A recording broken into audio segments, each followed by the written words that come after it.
Sometimes, when you're reading Islam's most trusted sources, you get the impression that it's a bunch of idiotic nonsense.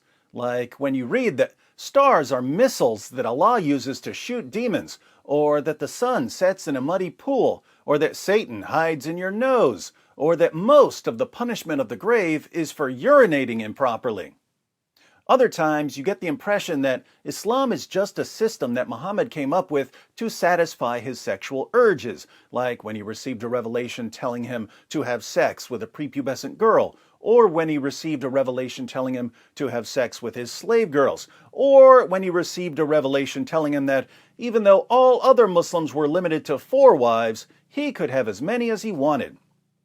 Still other times, you get the impression that something completely demonic is at work, like when Muhammad first started receiving revelations and he thought that he was demon-possessed, or when he delivered the infamous Satanic Verses, or when he claimed that he was a victim of a magic spell that gave him delusional thoughts and false beliefs.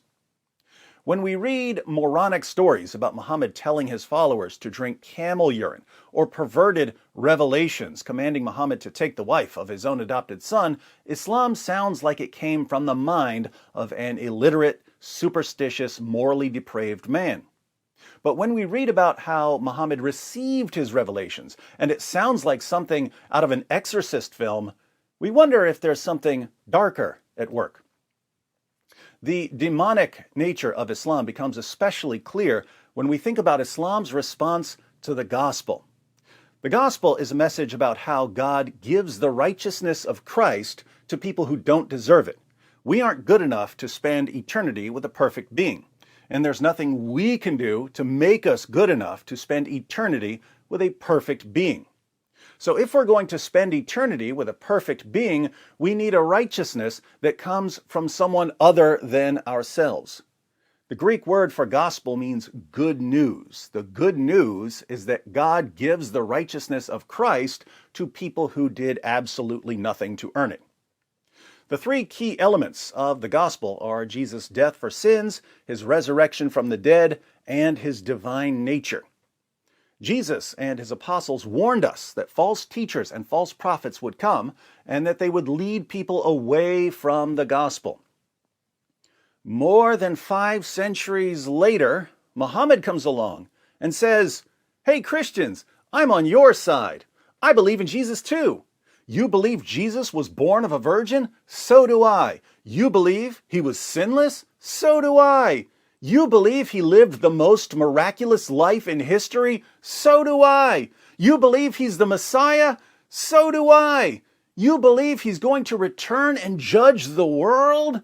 So do I." We agree on almost everything except these 3 little things. Jesus didn't die on the cross, he didn't rise from the dead, and he isn't Lord. Now, if we can just change those 3 little things, the core teachings of the gospel, then I won't have to violently subjugate you.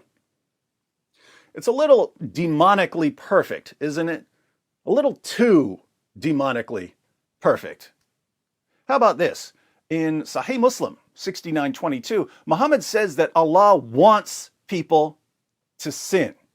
He says, "By him in whose hand is my life," sounds pretty serious, "if you were not to commit sin, Allah would sweep you out of existence, and he would replace you by those people who would commit sin and seek forgiveness from Allah, and he would have pardoned them."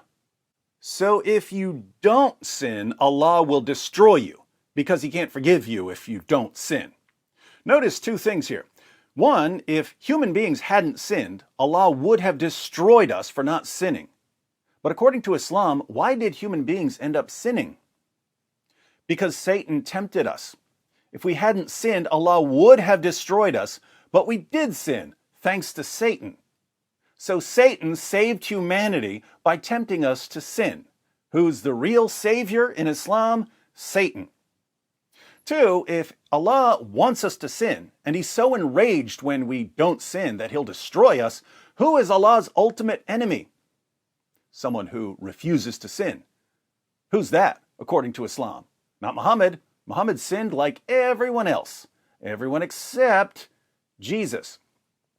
So Jesus is Allah's supreme enemy because he's sinless. Here's another one. In the Bible, Jesus is repeatedly called King of Kings. But in Sahih al-Bukhari, we read, narrated Abu Huraira, the Prophet said, the most perfidious. Did this guy seriously just use perfidious in a translation? Awful? Perfidious is more along the lines of treacherous and deceptive. Anyway, remember that for your SAT, kids. The most perfidious, awful name with Allah, Sufyan said more than once. The most perfidious, awful name with Allah is that of a man calling himself King of Kings. The most awful name with Allah is one of the names of Jesus. Now think about Islam's version of the crucifixion. Jesus' death by crucifixion is foundational to Christianity. But according to Islam, Jesus was never crucified. Instead, Allah took Jesus safely to heaven. Then Allah took someone else, Judas, according to most Muslims, and disguised him to make him look like Jesus. So everyone thought that Judas was Jesus thanks to Allah's miraculous makeover, and Judas was crucified in Jesus' place. Notice the complete gospel reversal. In Christianity, the innocent Jesus dies on behalf of the guilty. In Islam, the guilty Judas dies on behalf of the innocent, namely Jesus.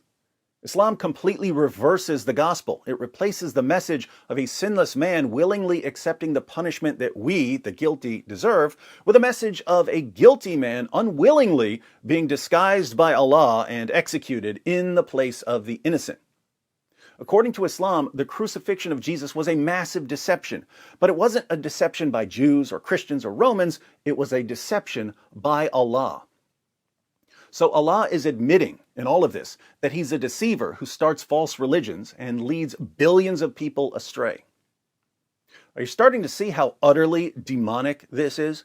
It's like Satan came up with the ultimate corruption of the gospel and wrote, Satan was here all over it, and spent the past 14 centuries bragging about how people will believe his ridiculous story anyway, even if that story was brought by the most obvious false prophet in history. You atheists who are watching, be honest. When you see what the gospel is, and you see that the job of false prophets is to corrupt the gospel, and you see Muhammad claiming to be a prophet, but completely reversing the gospel in truly demonic fashion, don't you start to wonder if there really is a spiritual battle going on all around you? It just backfired on me. It just backfired on me. This is a part of a religion. There's a reason to it. Yeah. According to Islam, the crucifixion of Jesus was a massive deception, but it wasn't a deception by Jews or Christians or Romans, it was a deception by Allah. So Allah is admitting in all of this that he's a deceiver who starts false religions and leads billions of people astray. Are you starting to see how utterly demonic this is? It's like Satan came up with the ultimate corruption of the gospel and wrote, Satan was here all over it, and spent the past 14 centuries bragging about how people will believe his ridiculous story anyway, even if that story was brought by the most obvious false prophet in history. You atheists who are watching, be honest. When you see what the gospel is, and you see that the job of false prophets is to corrupt the gospel, and you see Muhammad claiming to be a prophet, but completely reversing the gospel in truly demonic fashion, don't you start to wonder if there really is a spiritual battle going on all around you? It just backfired on me. It just backfired on me. This is a part of a religion. There's a reason to it. Yeah.